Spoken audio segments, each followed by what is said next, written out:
इस प्रकार अंतर्यामी ब्राह्मण में बृहदारण्यकोपनिषद में विस्तार से अंतर्यामी की चर्चा की गई। तो वो अंतर्यामी परमात्मा जो हमारे अंतःकरण में विराजमान है, वे भगवान अंतर्यामी उस शरणागत जीव को लेकर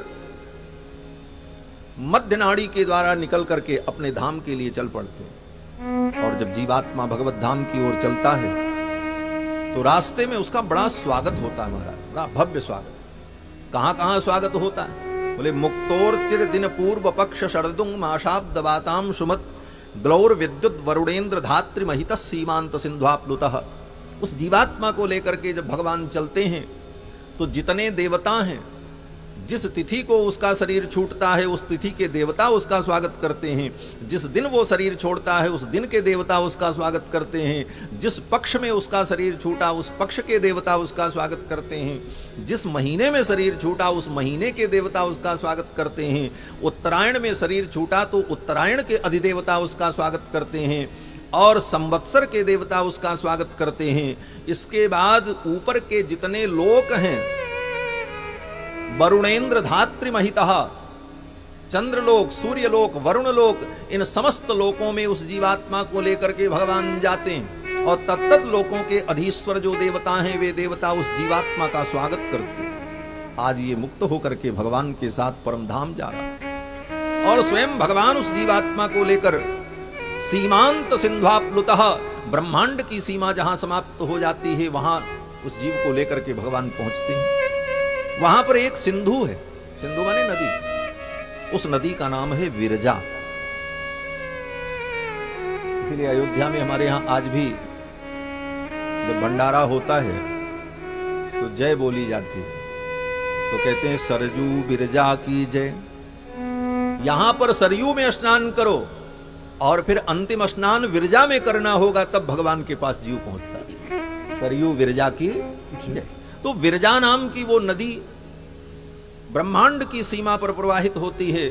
उस विरजा नदी में भगवान उस जीव को स्नान कराते हैं और फिर विरजा नदी को पार करके भगवान के दिव्य धाम, साकेत धाम, वैकुंठ, गोलोक, जो भी आप कह लो, वो एक ही धाम है। भक्तों की भावना के अनुकूल वो प्रतिभासित होता है। जैसी भक्त की भावना हो, कृष्ण भक्त है तो उसको गोलोक दिखेगा, नारायण का भक्त है तो वैकुंठ दिखेगा, राम जी की उपासना उसने की है तो वही लोग उसे साकेत महामणि मंडप के रूप में दिखाई देते, क्योंकि वो ईंटा पत्थर का बना थोड़ी।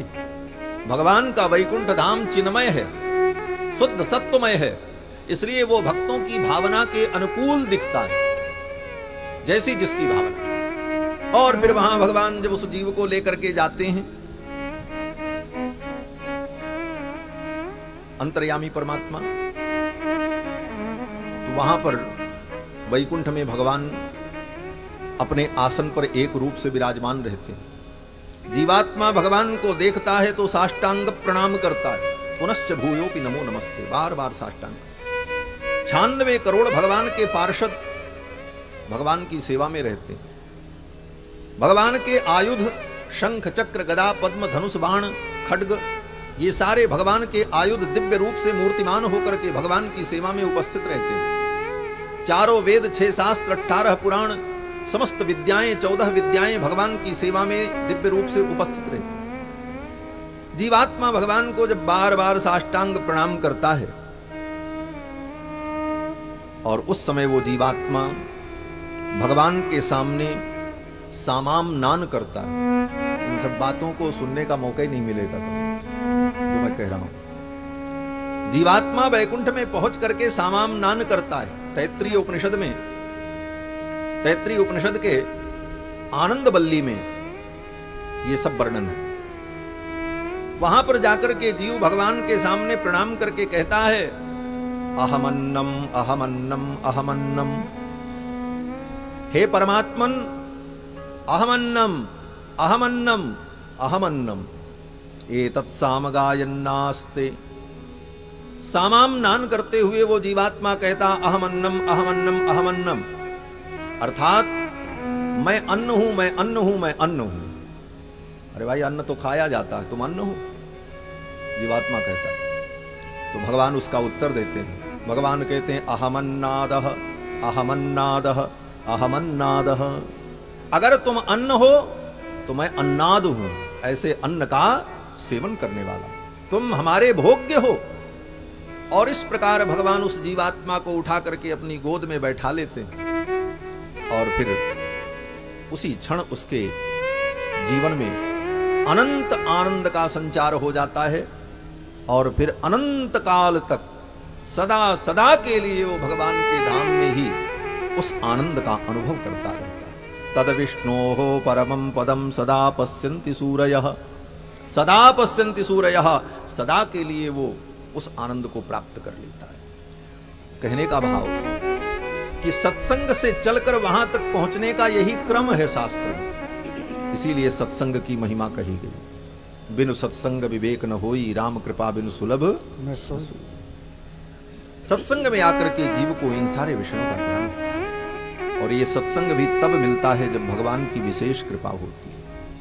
गोस्वामी तुलसीदास जी महाराज कहते हैं, जब द्रवहि दीन दयालु राघव साधु संगति पाई, जब द्रवहि दीन दयालु राघव साधु संगति पाई, जेहि दरस परस समागमादिक पाप राशि नसाइए, जेहि दरस परस समागमादिक पाप राशि नसाइए, जब द्रवहि दीन दयालु राघव साधु संगति पाइए, जब द्रवहि दीन दयालु राघव साधु संगति पाइए, जब द्रवहि दीन, जब द्रवहि दीन, जब द्रवहि दीन, जब द्रवहि दीन दयालु राघव साधु संगति भाई। जब भगवान द्रवीभूत होते हैं, करुणा करते हैं, तब जीव को सत्संग का सौभाग्य प्राप्त होता है। ये भगवान की प्रत्यक्ष कृपा का फल है, यही भगवान की कृपा का उदाहरण है। लोग कहते हैं महाराज हमारे ऊपर भगवान की कृपा नहीं, बहुत बड़ी कृपा है कि आपको सत्संग मिलता है, नहीं तो इस समय कितने लोग होंगे जो ये प्लान बना रहे होंगे कि सामने वाले को कैसे मारें, कोई प्लानिंग कर रहा होगा चोरी कैसे करें, कोई प्लानिंग कर रहा होगा सामने वाले के साथ धोखा कैसे करना है। कितने प्रकार के पाप कर्मों में कितने प्राणी लिप्त होंगे, लेकिन आपका सौभाग्य कि आप भगवान की पावन चर्चा सुनकर। धन्य घरी सोई जब सत्संगा, धन्य जन्म द्विज भगति